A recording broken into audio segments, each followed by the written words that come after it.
What happens when an HOA Karen thinks her rules matter more than an emergency, only to find out the fire truck she blocked carried someone she never expected? It was a blistering afternoon when the neighborhood was shaken by the sound of sirens. A fire had broken out at the edge of the community, and a fire truck rushed in, lights blazing and horns screaming. Everyone cleared the road except Karen.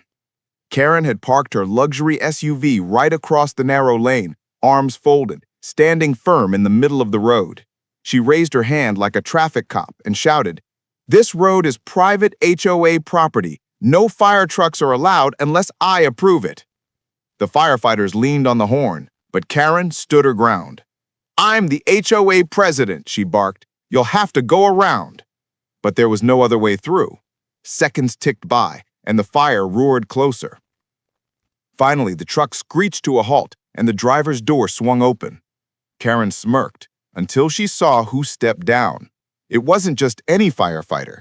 It was the state fire chief himself, who also happened to be a resident of the very neighborhood she was protecting. His face was like stone as he stared her down. "Karen, you just delayed a fire response. Do you realize lives could have been lost because of you?" The neighborhood fell silent.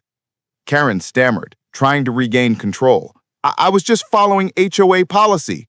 The chief shook his head. "Policy doesn't override state law or common sense. Step aside now or face arrest for obstruction." Her arrogance melted instantly. She scrambled to move her SUV, fumbling the keys with trembling hands. The moment the road cleared, the fire truck roared forward, and neighbors broke into applause.